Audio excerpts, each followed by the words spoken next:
আমি আজি যে প্ৰেছ মিট কৰিলোঁ এইটো মূল উদ্দেশ্য আছিল আয়ুষ্মান ভাৰত আয়ুষ্মান ভৱ কেম্পেইন যিটো গভৰ্ণমেণ্ট অফ ইণ্ডিয়া লঞ্চ কৰিছে অহাকালিৰ পৰা 2 অক্টোবৰৰ ভিতৰত আৰু ইয়াতে তিনিটা কম্পনেণ্ট আছে Ayushman card at your doorstep মানে আয়ুষ্মান কাৰ্ড আৰু নতুনকৈ বনোৱা হ'ব আৰু যিখিনি বনোৱা হৈছে সেইখিনি আমি ডোৰ টু ডোৰ আমি প্ৰথমতে দিব লাগিব তাৰপিছত আয়ুষ্মান মেলা হ'ব এই আয়ুষ্মান মেলা প্ৰতি শনিবাৰে আমাৰ 4খন CHCত হ'ব বকলীয়া হাওৰাঘাট দেন্তাগাঁও আৰু বোকাজান এই 4খন CHCত হেল্থ যিটো মেলা হ'ব তাত বৈশিষ্ট্যটো এইটো যে ডিফু মেডিকেল কলেজৰ পৰা স্পেচিয়েলিষ্ট ডক্টৰ তালৈ যাব আৰু তালৈ যিখিনি পেচেণ্ট আহিব সেইখিনি ৰেফাৰেল হৈ পেলাই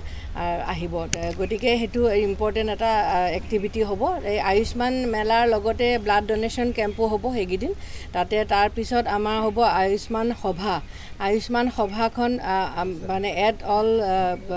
GP লেভেল মানে অল VDC লেভেল এনেকৈ ধৰণৰ গোটেইখিনি লাইন ডিপাৰ্টমেণ্টছ ৰিলেটেড টু দিছ এইখিনি লৈ পেলাই আয়ুষ্মান সভা হ'ব আৰু তাৰপিছত হ'ব যে এই অহাকালিৰ পৰা আয়ুষ্মান মানে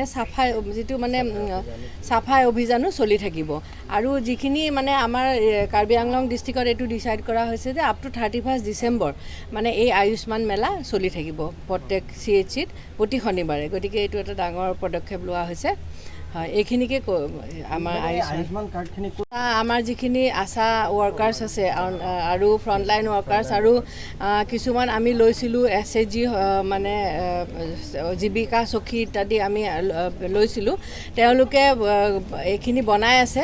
যিসকলৰ মানে ৰেচন কাৰ্ড আছে যিসকলৰ NFS ৰেচন কাৰ্ড আছে তেওঁলোক এইখিনিৰ কাৰণে এলিজিবল গতিকে এতিয়া অহাকালিৰ পৰাতো ঘৰে ঘৰে যাব তাৰ আগতে আমি এনেকৈ কেম্প মোডতো কৰা হৈছিলে মানুহ আহিলে অলৰেডি 1,55,000 আমি এচিভ কৰিছোঁ আৰু আমাৰ 1 লাখ কাৰ্ড আৰু বনাবলৈ এইখন ডিষ্ট্ৰিক্টত বাকী আছে একোৱেই দৰকাৰ নহয় কাৰ্ডৰ কাৰণে কোনো ধৰণৰ পইচা দৰকাৰ নহয় যাৰ NFS কাৰ্ড আছে তেওঁলোক এলিজিবল আৰু দ্বিতীয় কথা কাৰ্ডখন যে ডেলিভাৰী কৰে সেইটো হাতেদি নকৰে মানে এটা পৰ্টেলৰ থ্ৰুদি গৈহে কাৰ্ডখন ডেলিভাৰী হয় চ' ডেট যে যোনজন মানুহৰ কাৰ্ড সেইজন মানুহে এইখন কাৰ্ড পাবই বেলেগে আৰু ৰাখি থ'ব নোৱাৰে গতিকে সেইটো কাৰণে পৰ্টেলৰ থ্ৰুদি ডেলিভাৰ কৰা হয় যিখিনি কেনেকুৱা ধৰণৰ কথা আমাৰ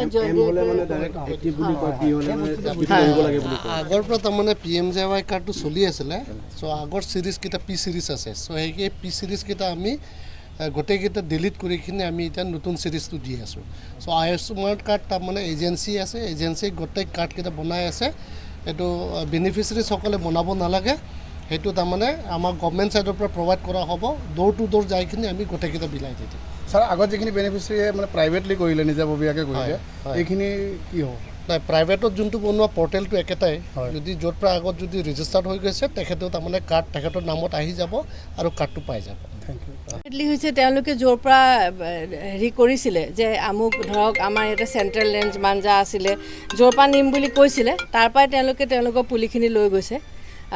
যোনে য'ত মানে যেনেকৈ আমাৰ ইয়াতে যিকেইটা ডিষ্ট্ৰিবিউশ্যন পইণ্ট আছিলে 172 ডিষ্ট্ৰিবিউশ্যন পইণ্ট আমাৰ ইয়াত আছিলে তেওঁলোকে যিটো টিক কৰিছে তাৰ পৰাই তেওঁলোকে পুলিটো পাইছে হয় থেংক ইউ